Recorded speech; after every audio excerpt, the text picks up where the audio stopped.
Hello, my name is Michael Souliard. I'm the Western Regional Sales Manager for the US from SmartPTT by Alcom Plus.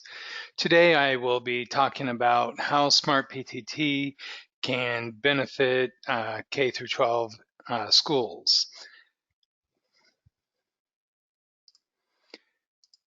So first I'll talk briefly about the core features of SmartPTT, the optional features, take you through some of the benefits, and then after that I will move into an actual demonstration of SmartPTT. Now the core features are going to include radio dispatch. As far as radio dispatch goes, that includes all calls, group calls, and individual radio calls. Also includes emergency management. Now, all of these types of calls can be integrated into the custom console, so you can give the user interface something more customized towards your needs. Now, we also support rules and alerts. With rules and alerts, when an event happens, SmartPTT can automatically respond to that based on the rules and alerts. Text messaging enables dispatchers and radios, as well as dispatcher to dispatcher text messaging. The event log is going to record everything that happens within the system. So when a status message is done, a text message is done, a job ticket, all that's being entered into the event log. The job ticketing helps prevent things from falling through the cracks, and telemetry can report, let's say when the bus stops, when that stop arm goes out, the lights come on, the door opens, all of that could be recorded in SmartPTT into the event log. As far as the optional features go, we have SCADA, which gives you the ability to remotely monitor and control equipment in the field. GPS tracking enables you to know where your buses are at any given moment. Voice recording, that's going to give you instant recall recording on the dispatch client. So if the dispatcher misses something someone said, they can go back and play back that message. On the radio server, it's a voice logging recorder. So you want to go back a month, 3 months, 6 months to pull audio. You can pull audio from the voice log. Telephone interconnect gives a radio the ability to make and receive telephone calls. The radio network bridging enables you to maybe connect two IP Site Connect systems together so you can create one larger IP Site Connect system. Indoor tracking can let you know where your security officers are throughout a school. So if they have an emergency, knowing where they are so you know where to send other officers to assist is going to help increase officer safety. The web client can show you somebody's GPS location through a PC's web browser, like a school bus or a security officer. Also lets you do texting with radios. The monitoring is a system monitoring, so it can report to you the health of your radio network infrastructure. So if a fan starts to go bad on a repeater, you'll get notified immediately. So rather than waiting for it to fail and ending up with a costly repair or an outage in your system, now you're able to schedule the maintenance so it doesn't bring down your system at inopportune times. Additionally, having that direct IP connection to the repeater helps eliminate points of failure like gateways and control stations that could otherwise cause disruptions in your radio system performance and your dispatch performance.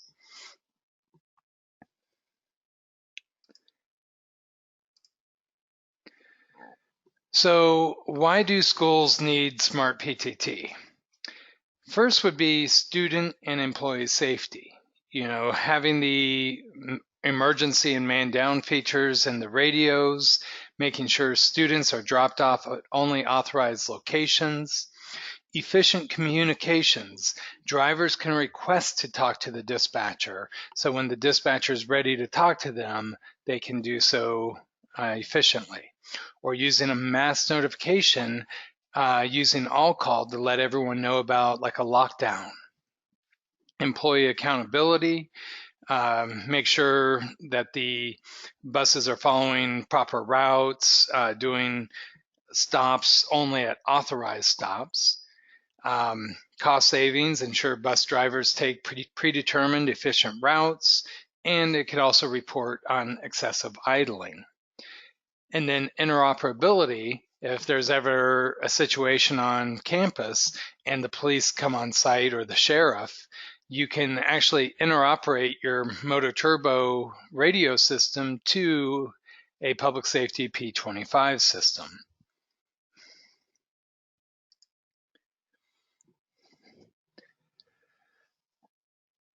So as mentioned, we'll benefit by enhancing student and employee safety.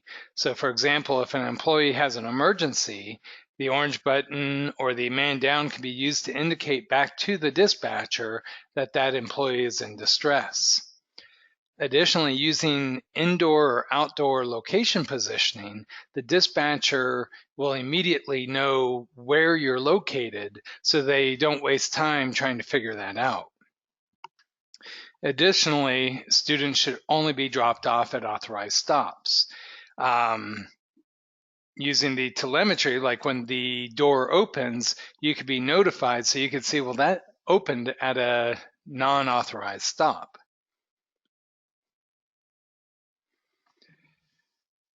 For efficient communications, the dispatcher is able to talk to an individual radio, to a group of radios, say all your bus drivers all at once, or to security all at once, or to every radio all at once. Now, I'll show this feature in action here shortly when I do the demonstration, but you can actually program a button on the radio, or there's a more advanced microphone that has some programmable buttons on it, where the bus driver can just reach over, press a button, and it will send a text message to the dispatcher saying request to talk. So now the dispatcher knows who to call back at a time that's opportune for the dispatcher. Additionally, during an emergency, a dispatcher can communicate to every single radio with a single press of the button. So rather than getting the message out to transportation, then to security, then to maintenance, you just press all call and everyone's notified at once. So if you need to notify of a lockdown or active shooter situation, you do so with the press of a button. Employee accountability, as mentioned earlier, bus drivers should only be letting kids off at authorized stop. Additionally, excessive idling wastes gas and cause additional wear and tear on the vehicles. We have a start-stop report that would report on these items. Additionally, a lot of bus drivers may abuse the radio system, use foul language, accidentally sit on their microphone, keying up their radio, maybe playing music, whatever. So one, dispatcher is going to know who's doing it. They'll have a recording of it in the event log. So then corrective action can be taken to avoid that in the future. Additionally, SmartPTT has transmit interrupt, so you could take the channel over from that abuser and let them know, hey, Bob, quit keying up on the channel and tying it up. Cost savings, again, back to the excessive idling. You don't want that wasted gas. You don't want the wear and tear on the vehicle. Additionally, as I mentioned earlier, with the telemetry, you can know when that stop arm goes out, when the flashing lights go on and that door opens. So if a child were to be injured while crossing the street, maybe the driver isn't paying attention, they're texting, they hit a child. They may say, oh, it's not my fault, the lights weren't on, the stop arm wasn't out. Well, you would have in that event log proof, hey, we first put out the stop arm, then the lights came on, then the door opened. We did everything right. The driver's at fault. That could potentially save the school from a very costly lawsuit. Finally would be interoperability. So when the police come on site, you may need interoperable communications. A police P25 radio is incompatible with a MOTOTRBO type radio. But through the use of SmartPTT, we can add a gateway and a P25 donor radio. And now when the police come on site, they could go to a talk around channel, and now they can have interoperable communications with your security officers or administrators. Now I would like to take you through a demonstration of SmartPTT to show you some of the features and the benefits in action that we've been talking about. Now, here is the user interface of SmartPTT. On the right 2/3, you can see what we call the custom console. In the custom console, you can create your own look and feel to the dispatcher's interface. Now, this screen that I have created is a bit more detailed than what would typically be used. Instead, you may end up with a screen more simplified like this. Additionally, you might want to have your event log immediately underneath these icons so that if you miss a call, you can just play it back, for example. Or I could just put it back and we'll go back to the normal view. Now here I have more detail because there's various features that I want to be able to illustrate to you. The first thing I want to point out is the all call, which is this icon here. Generally, before you do an all call, you first want to get people's attention. Now you may want to just at a press of a button, have a tone go out followed by, lockdown, lockdown, lockdown. Let people know there's an emergency. You could do that by the press of a button, or you could just do it as a tone notification.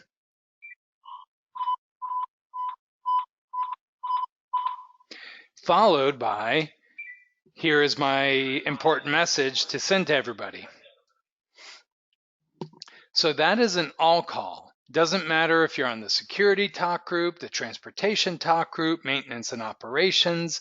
When you do an all call, that message gets to everybody. Additionally, that has priority over just a normal conversation as well. The next level of communications is to a talk group. So you could have security, you could have transportation. If I want to key up and talk to transportation, now I'm talking to all the bus drivers. You can go to maintenance and operations as well, or if you want, you can key up and talk to an individual radio, okay?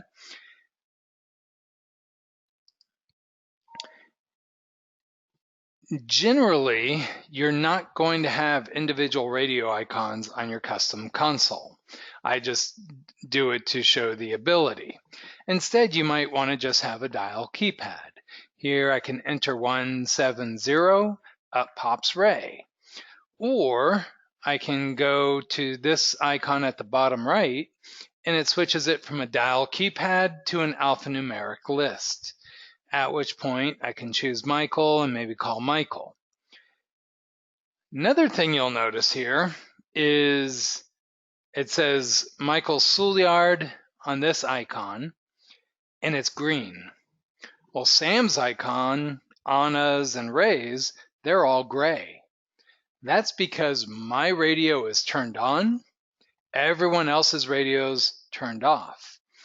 if Ray turned on his radio, after about 20 seconds, his icon would turn green because his radio's turned on and it's registered in the system.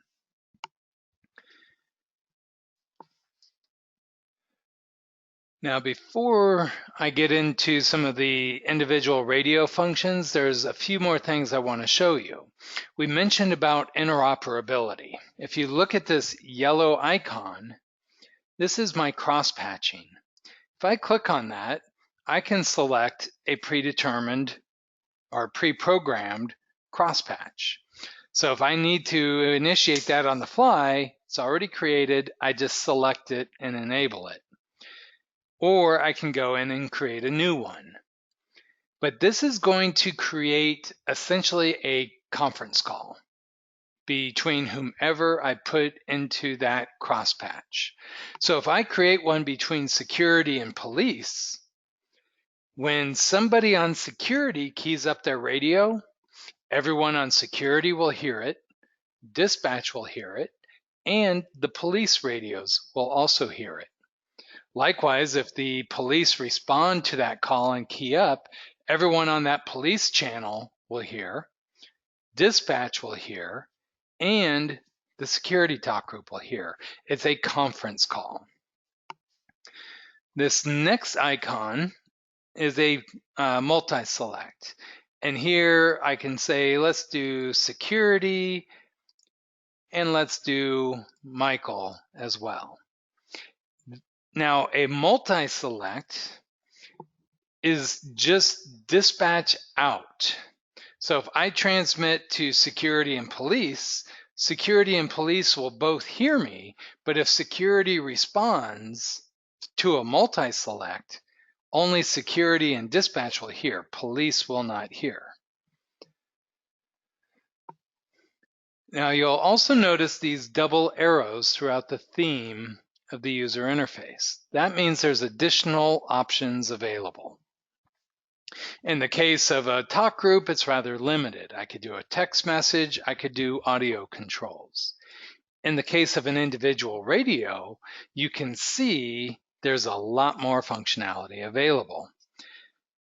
Now, before I go to those functions, I want to mention the request to talk feature. One of the common pain points that I see for school dispatchers is they're pulled in many different directions. You have parents calling, trying to figure out where their child is. You have bus drivers trying to communicate to the dispatcher. You might have somebody standing in front of them, asking them questions. They're pulled in many different directions.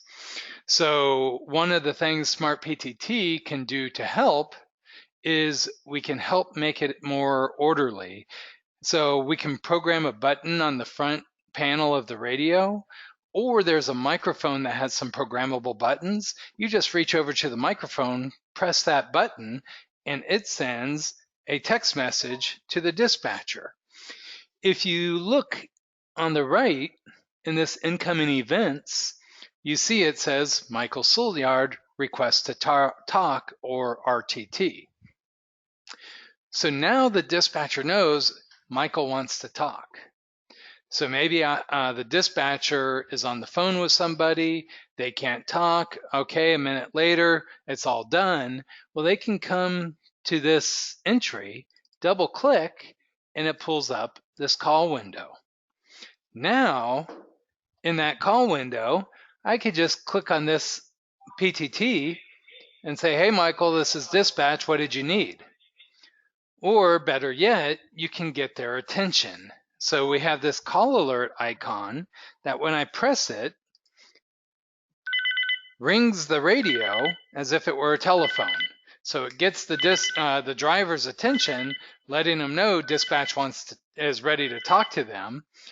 They can key up, hey dispatch, Johnny got onto my bus instead of his normal bus. Let the parents know. And then the dispatcher can talk back and coordinate a pickup location for Johnny with the bus driver and the parents. Now on this screen though, you can see it's giving me my name, gives my picture. It says my radio is online because I mentioned earlier about registration. Well, when you register, it says, okay, here I am, I'm online. It says where in the radio system, control station 1 in this case. It says free. I can also press another button and have it be on site. Or based upon my GPS location, I can have it say, I'm in the bus yard, automatically without the dispatcher pressing a button. Or when I leave the bus yard, it can go en route. When I get to maybe Washington Elementary, it now updates to Washington Elementary, all based upon location without the dispatcher doing anything, or without the dispatcher or the driver doing anything for that matter. It gives GPS coordinates. I have my indoor location below it. I have a brief history of what's been going on with that unit. I showed you the call alert. If they don't respond to my calls, I could see, are they even available in the radio system? And I can click on that icon, the radio check icon, and it came back right up above there saying radio is available, control station 1. So I know the radio's in the RF coverage area. So maybe the driver got off the bus.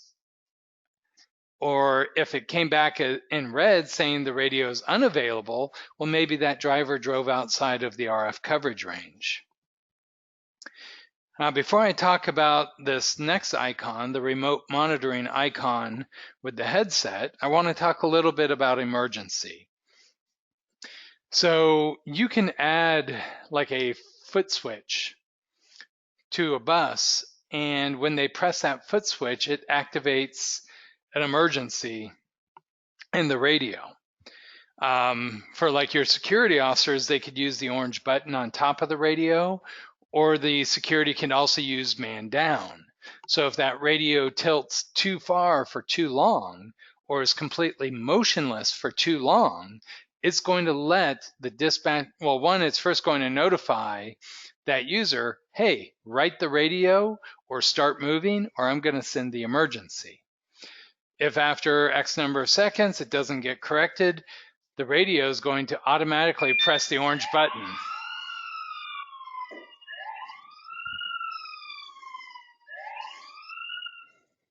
So you can see that gets your attention. If dispatcher's in the next room talking to somebody, that happens, they know come running in because there's an emergency.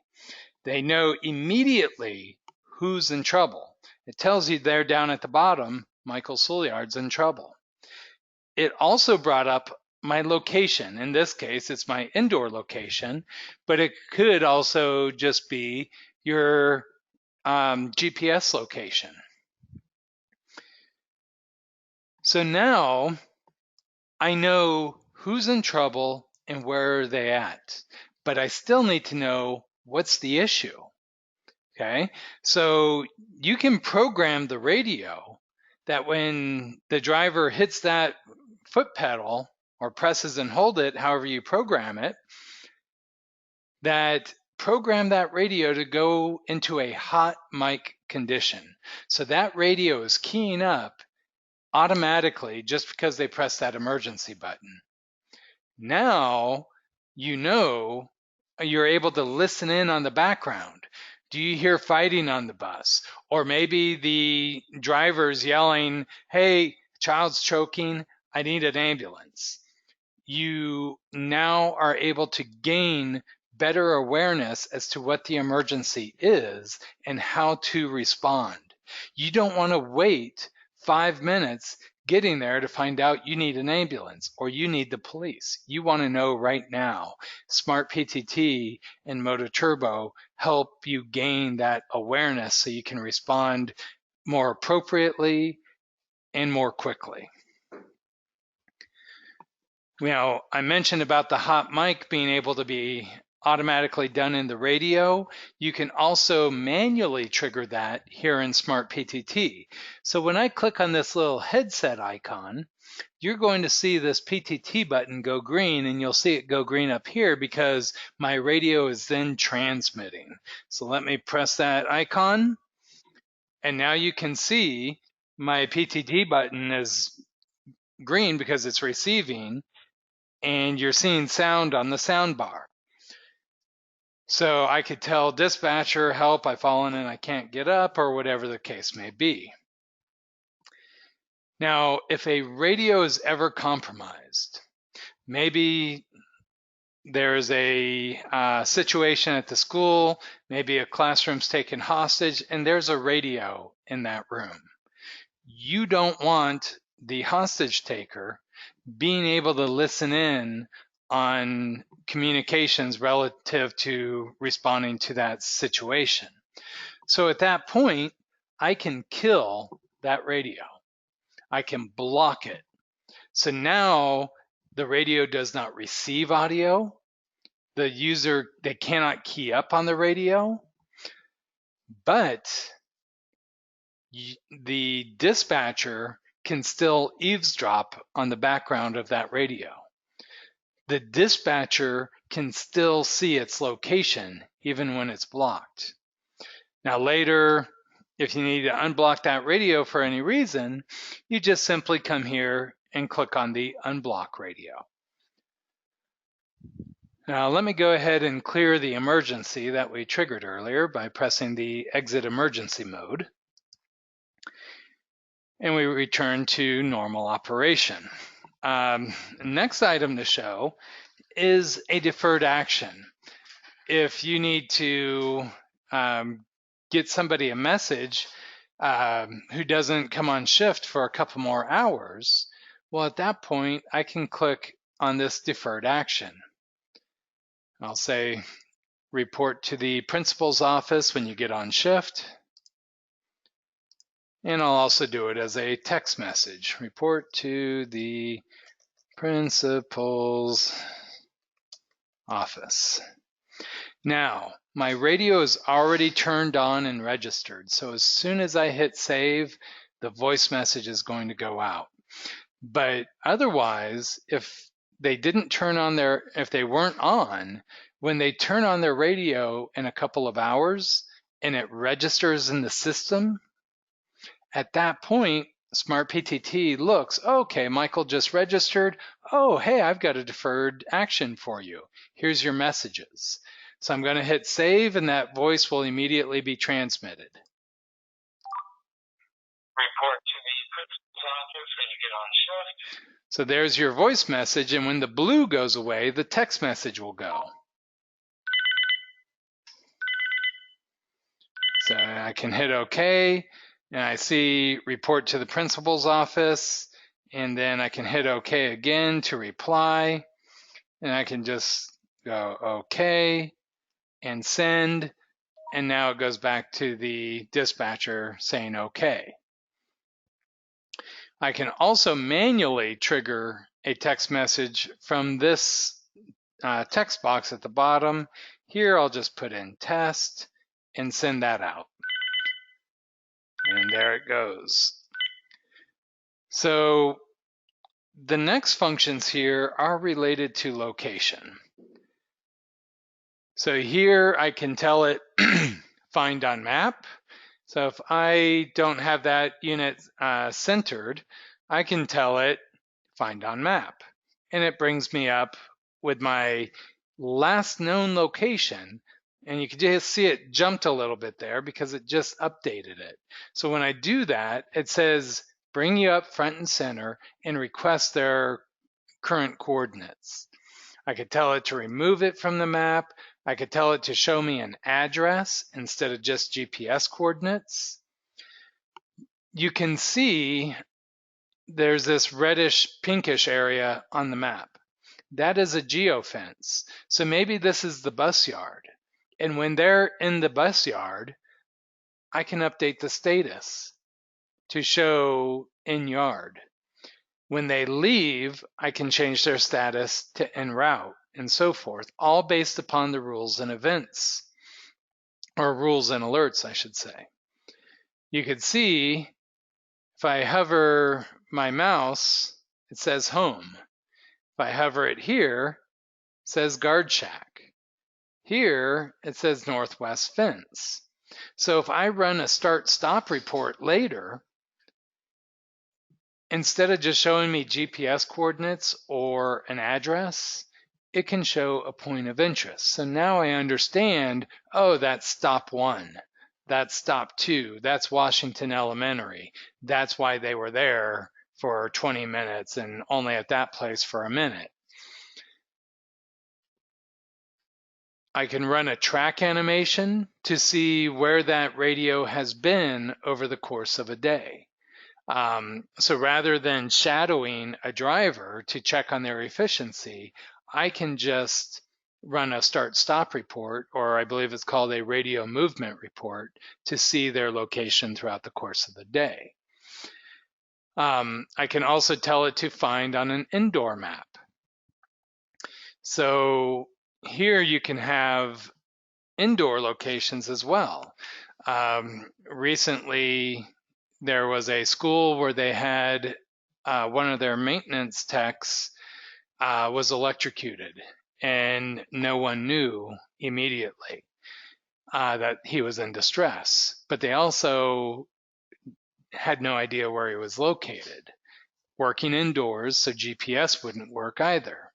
So using the indoor location, if there's ever anyone in distress, you can find their location indoors as well as outdoors. Here you can also see where beacon P200-4, there's a red line around it. That's because that is a geofence. Just like that reddish pink area on the map here, that's essentially doing the same thing on our indoor. So maybe that's a hazardous work area. Maybe there's dangerous equipment there. And if somebody goes in there, you want to notify them. They need to either get out or use a particular safety protocol that can notify them. We also support job ticketing. So from a maintenance perspective, you needed to assign something, let's say bus 120, change oil, and I want to assign that to Michael. I can trigger that as a job ticket, and I hit OK, and it goes out to my radio. Starts ringing my radio, and now I press OK, and I can see, okay, bus 120, change oil. I could press OK, tell them it's accepted or rejected. In this case, I'm going to accept it. Then once I finish what it is I'm working on and I go to start that task, I can tell them I've started it. Then maybe as I'm working on it, I find, oh, I don't have the right oil filter. I can then tell them it's delayed or delayed parts. Then when I get back to it, I could tell them it's resumed, or I can just go ahead and complete out the task. And you can see down at the bottom, it tells you when it was sent, accepted, started, delayed, completed, etc. But everything we've done has been recorded here in the event log. So the job tickets we just did are all here. The text messages, the deferred action. If I double click, report to the principal's office when you get on shift. It's an instant recall recording of what was said. I can also right click and tell it to download the audio file or open that in File Explorer. Here's the emergency, here's a status change, here's the request to talk. Everything is being recorded. I can also create an incident number. So if I want, let me just come here and I'll put incident 1, 2, 3, 4. Tab out of there, and now you can see incident 1, 2, 3, 4 is in this notes column. So if I want to later, I can just filter this down to incident 1, 2, 3, 4, and it filters out just down to incident 1, 2, 3, 4. And I can go ahead and clear that filter, and it's back to the normal view. So that is everything I would like to show you. I'm going to bring back up our contact information slide once again. So you can also reach out to your Motorola two-way radio dealer to arrange that webinar, or if you need a quote as well. So thank you very much for taking the time to watch our video. Have a great day.